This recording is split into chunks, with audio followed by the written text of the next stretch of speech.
देखिए, विश्व के अंदर चाहे जितने बड़े बड़े देश आते हों, चाहे जितने बड़े बड़े देश के इंटेलिजेंस आते हों, लेकिन ये देश भारत है।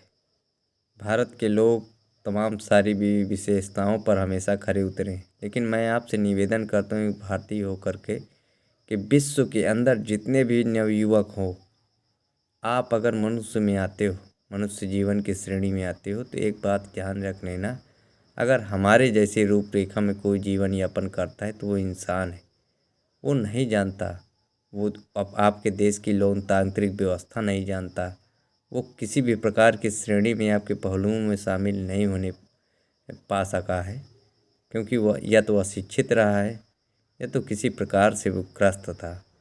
पारिवारिक व्यवस्था इस प्रकार की व्यवस्था होती है कि इंसान की हर एक समस्याओं का हल वहीं मिलता है अपने परिवार में। तो आपसे निवेदन ये है कि विश्व को अगर बचाए रखना है तो नवयुवक की सोच को बहुत ज़्यादा आगे बढ़ाना है।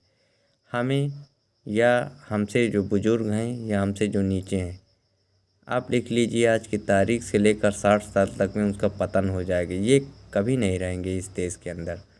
तो आपको अपने अपने देश के 195 देश जो चल रहे हैं, तमाम सारी आपदा वगैरह दुनियादारी आती हैं, हम लोग एक एक व्यक्ति हम लोगों में से प्रधानमंत्री बनता है, एक राष्ट्रपति बनता है, क्या बनता है क्या नहीं बनता है, एक सुप्रीमो बनता है देश चलाने का। जैसे नाव को अगर समुंदर में कोई निकालता है तो पायलट निकालता है, तो उसी प्रकार से देश का अपना अपना व्यवस्था है।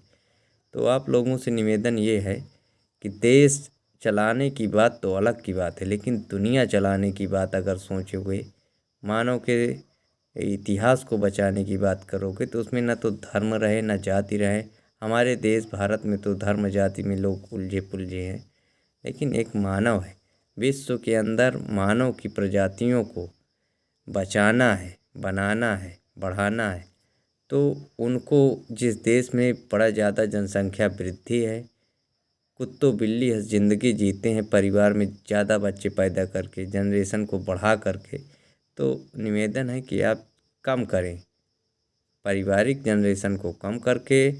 आप जो है, आपके पास आर्थिक व्यवस्था भी नहीं होती, इसलिए आपसे निवेदन है कि आप छोटा परिवार रखिए और लोगों को समझाइए कि ये धरती किसी के बाप की जागीर नहीं है, न तो आपकी है न आपकी है, किसी की नहीं है। ज़बरदस्ती का जंग ये दुनिया में लड़ा जा रहा है, कुछ नहीं है। मानव समाज को शिक्षित करना है और उसके बाद आपके पास तमाम सारी व्यवस्थाएं आ जाएंगी, एलियंस भी आ जाएंगे मंगल ग्रह से। तमाम सारी अफवाहें हैं जो हमारे जो है वैज्ञानिक लोग जो है ढूंढ रहे हैं, एलियंस भी आ जाएंगे, तो एलियंस अटैक करेंगे। अब वो कौन से ग्रह से आएंगे, ये सारी समस्याओं को सोचना समझना पड़ेगा। सोचो समझो जानो।